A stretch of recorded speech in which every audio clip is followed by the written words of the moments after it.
Long ago in the shadowed hills of Judah, where the winds whispered through olive trees and valleys echoed with the memories of ancient battles, a crisis gripped the nation of Israel.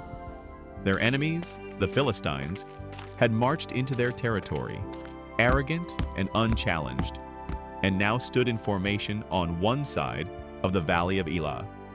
Across the ravine, the Israelite army assembled under King Saul, paralyzed by fear. For every morning and every evening, from the Philistine camp there came a sound that froze the hearts of Israel's bravest. Giant footsteps shaking the ground, metal armor clanking like thunder, and then that voice, deep, proud, menacing. It was Goliath of Gath, a champion of war, a monster of a man over 9 feet tall, draped in armor heavy enough to crush another. His spear was as thick as a weaver's beam. His sword gleamed in the sunlight like a flame, and his shield-bearer marched ahead of him like a shadow of death. Every day he roared a challenge across the valley. "Why have you even come to fight? Choose one man to face me. If he kills me, we will serve you. But if I kill him, you will become our slaves. Come on, Israelites. Where is your so-called God now?" And every time, the Israelite warriors shrank back. 40 days passed. Morning and night, the same defiance, the same fear.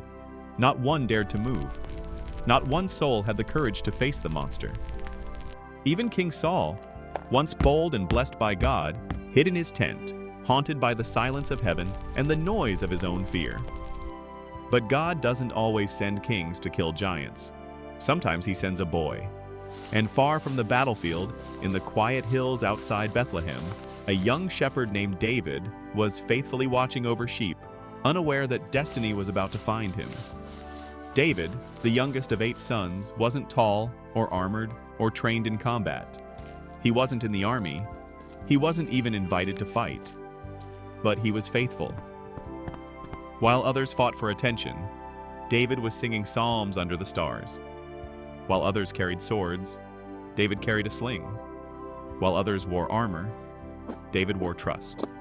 And it was this heart, this unwavering love for God, that had already caught heaven's eye. One day, David's father Jesse called him and said, "Take this food to your brothers on the battlefield and bring back news." David obeyed. He left his sheep with a caretaker and walked toward the very valley where fear had taken root. As he approached, he heard the voice. Goliath was shouting again. And something in David stirred. Not fear, but fury. Not pride, but purpose.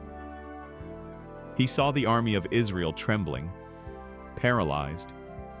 He saw soldiers who wore God's name but had forgotten God's power. "What shall be done for the man who kills this Philistine?" David asked.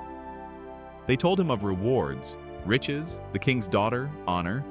But David wasn't moved by prizes. He was moved by purpose. Who is this uncircumcised Philistine that he should defy the armies of the living God? His brothers tried to silence him, accusing him of pride, telling him to go back to his sheep. But David couldn't ignore the dishonor echoing in the valley. Word reached King Saul, and soon David was standing before him. Not as a soldier, not as a warrior, but as a young boy with a shepherd's pouch and unshakable belief. "Let no one lose heart," David said. "Your servant will go and fight him." Saul stared, confused. "You can't fight him," he said. "You're just a youth. He's been a man of war since his youth." But David smiled and told his story.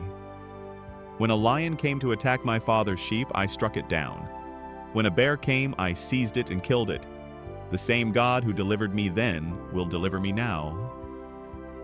Saul, desperate and out of options, agreed. He offered David his royal armor, but the boy removed it. It didn't fit. He wouldn't fight like Saul. He would fight like David, with a shepherd's sling, with stones from the stream, and with a faith that had never failed him. David walked down into the valley, alone. The armies watched in stunned silence. On one hill, Goliath, the seasoned giant. On the other, David, the singing shepherd. And between them, the battlefield where heaven would show its power. As David approached, Goliath sneered. He saw only a boy, ruddy and handsome, carrying no sword, no shield, just a stick and a sling. "Am I a dog that you come at me with sticks?" Goliath bellowed. "Come here, and I will feed your flesh to the birds of the air and the beasts of the field." But David did not flinch. He didn't hesitate. He didn't consult a battle plan or ask for backup. He spoke with authority, with passion, with fire in his soul. "You come to me with sword and spear and javelin, but I come to you in the name of the Lord of hosts, the God of the armies of Israel, whom you have defied.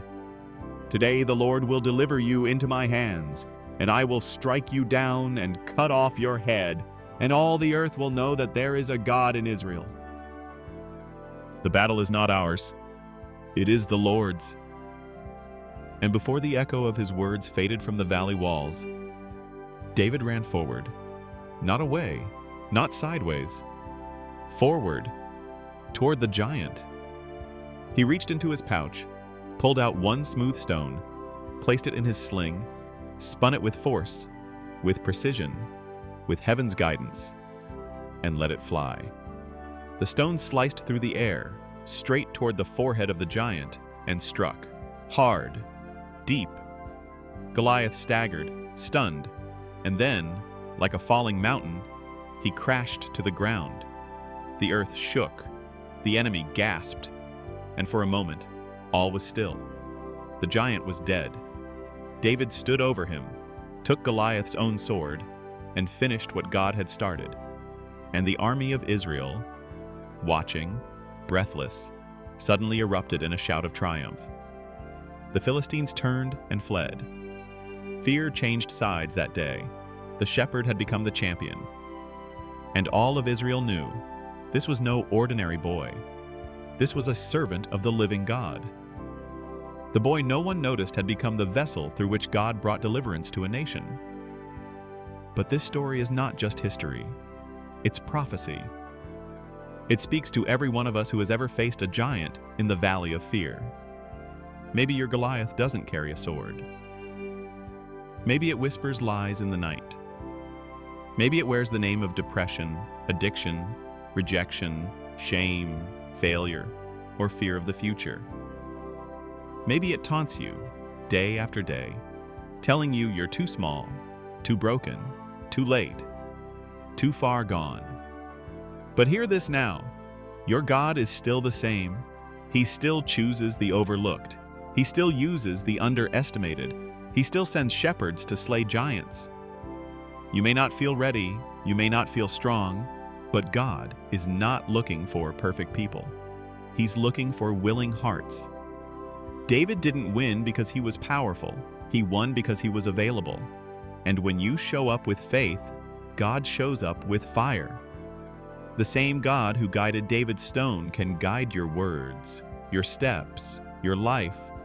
He can take your pain and turn it into purpose. He can take your fear and turn it into faith. He can take your weakness and display his strength. Because the battle never depended on you, it always belonged to him. And when you face your Goliath, you don't face it alone. The Lord of hosts is with you. And when he is with you, no weapon formed against you will prosper. So what's your giant? What's standing in your path, roaring threats across your soul? What lies are you listening to? Today, choose faith over fear. Speak truth over lies. Walk toward the giant, not in your strength, but in his name. Pick up your stone. Take your shot. Watch what God can do with one moment of courage. Let this story be your reminder. Giants do fall. And you are not too small for God to use. You are just the right size for a miracle. And if this story moved you, if something inside you stirred while listening, don't let it end here. Don't scroll past it. Like this video. Share it with someone who needs hope. And subscribe for more stories that feed your faith. Because your battle is not the end. It's the beginning of your testimony. God isn't finished with you yet. And just like David, you may be standing in front of a giant today. But tomorrow, you'll be holding up a victory only heaven could write.